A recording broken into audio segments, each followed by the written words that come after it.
Shalom, selamat pagi Bapak Ibu dan Saudara yang dikasihi Tuhan. Mengucap syukur dengan penuh sukacita pada pagi hari ini kita dapat bersama-sama kembali untuk merenungkan firman Tuhan bersama Sektor 5.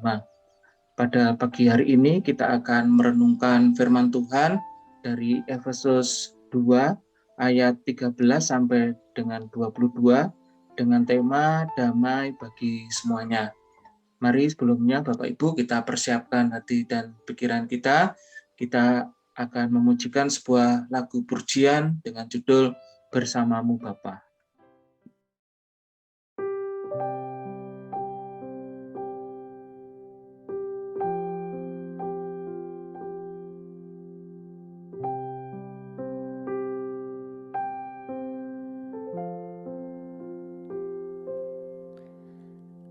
Engkau ada bersamaku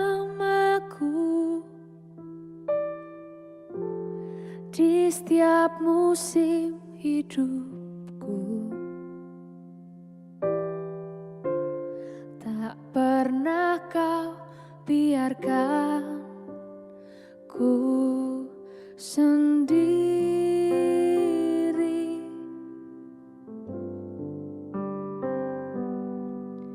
Kekuatan di jiwaku adalah bersamamu. Tak pernah ku ragukan kasih-Mu.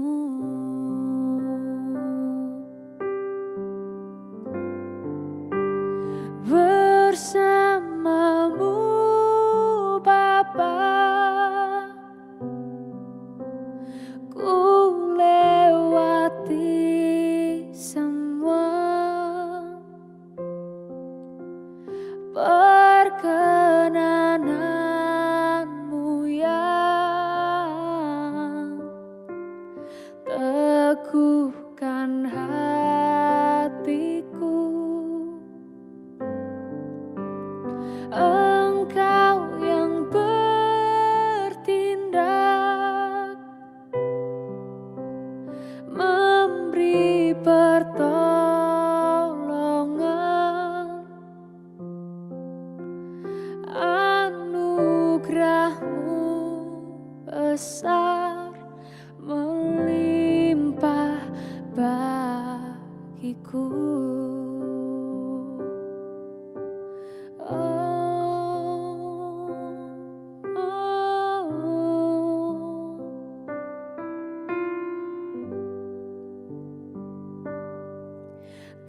Kekuatan di jiwaku adalah bersamamu. Tak pernah ku ragukan kasih-Mu.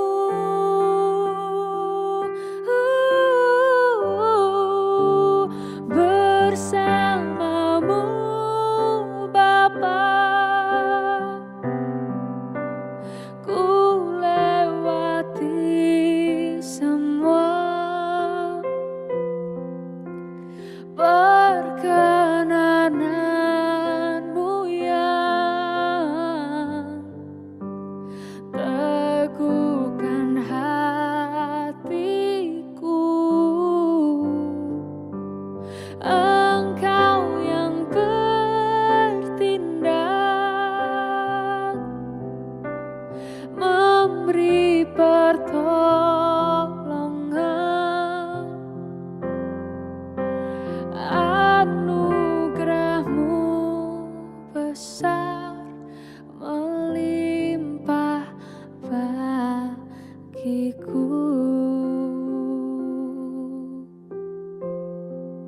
Anugerah-Mu besar, anugerah-Mu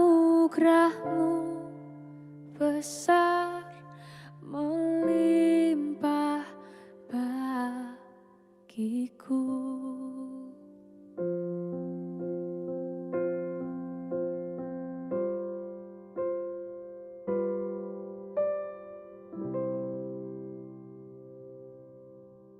Mari Bapak Ibu kita berdoa.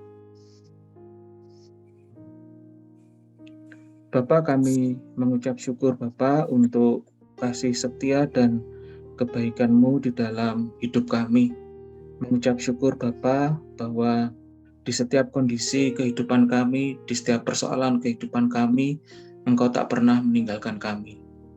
Pada pagi hari ini Bapa, kami bersama-sama akan merenungkan firman-Mu.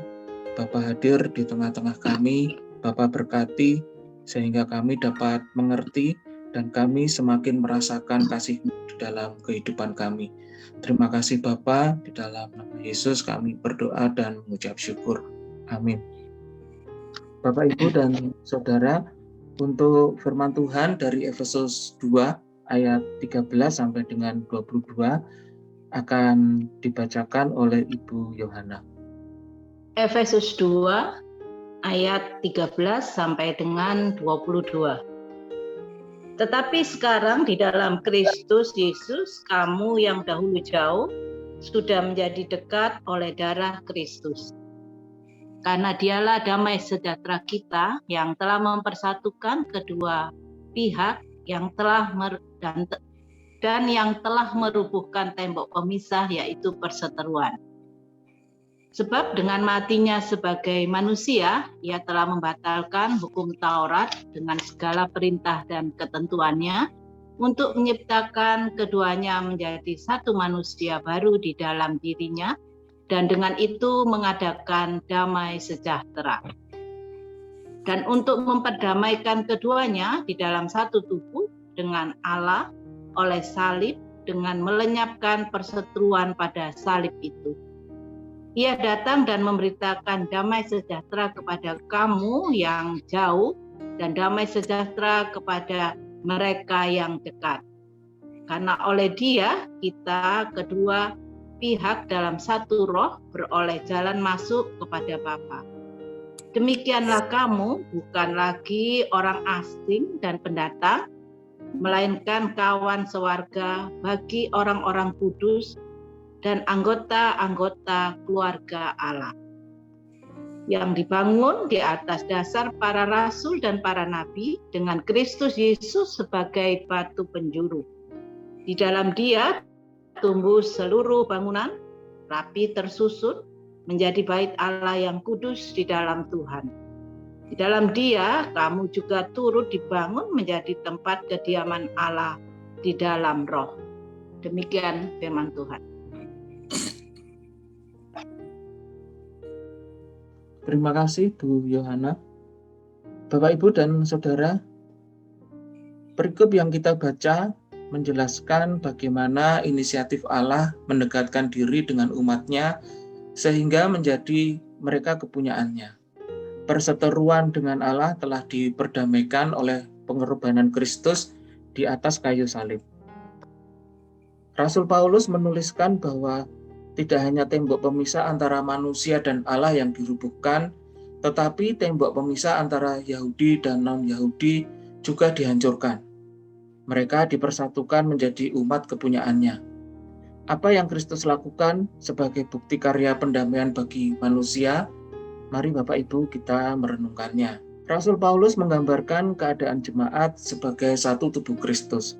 Tetapi seringkali kesatuan itu terhalangi adanya pembedaan-pembedaan yang terjadi dalam jemaat itu sendiri.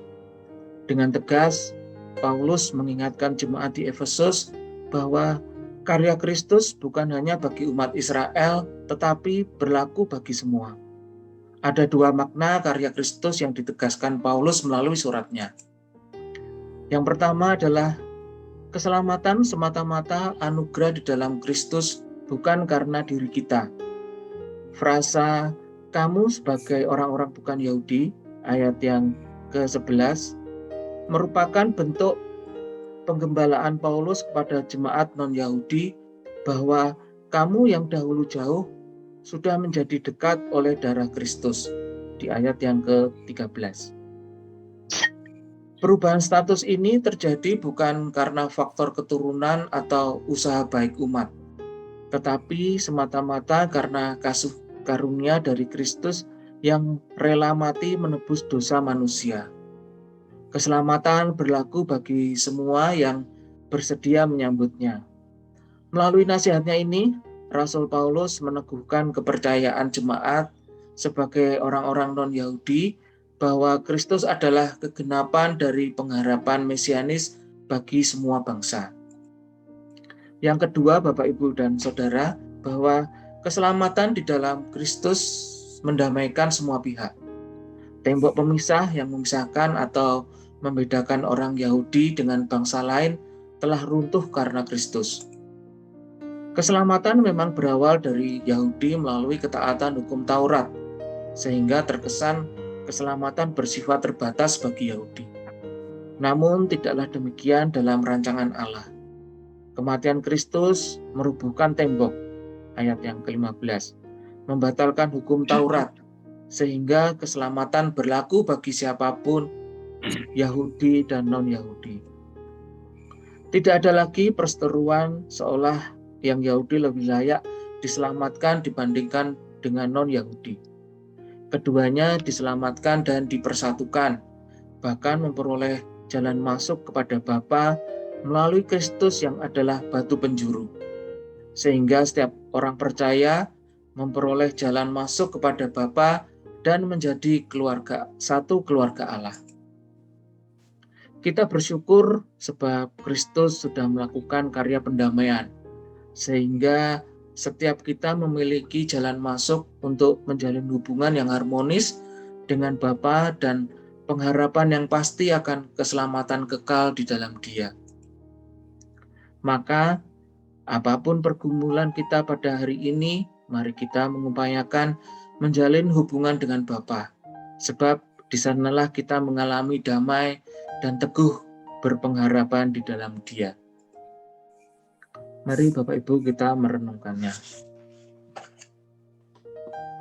Bagaimana hubungan kita dengan Tuhan? Mari mengupayakan dengan kesungguhan sehingga dalam situasi apapun kita tetap berdiri teguh dalam pengharapan kepadanya. Wartakan karya Kristus agar dalam situasi sulit pun orang di sekitar kita juga memiliki pengharapan kekal di dalam Dia. Mari Bapak Ibu kita berdoa.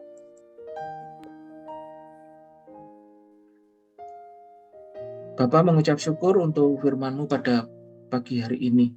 Bapa, bimbinglah kami agar setiap hari kami dapat mengupayakan perjumpaan bersama-Mu dengan kesungguhan hati kami. Mampukan kami untuk mewartakan kebaikan-Mu bagi sekitar kami, sehingga orang-orang di sekitar kami juga tetap memiliki pengharapan kepada-Mu. Terima kasih Bapa untuk pagi hari ini. Dalam nama Yesus kami berdoa. Amin. Bapak, Ibu, dan Saudara, sebagai komitmen kita atas perenungan kita pada pagi hari ini, mari kita menyediakan waktu dengan penuh kesungguhan. Kita akan menceritakan karya Kristus kepada salah satu anggota keluarga, teman, atau siapapun yang kita kenal. Sehingga mereka yang mengalami kesulitan dan tidak memiliki pengharapan, dapat memiliki pengharapan di dalam Dia. Terima kasih untuk saat teduh kita pada pagi hari ini. Tuhan Yesus memberkati kita semua. Amin.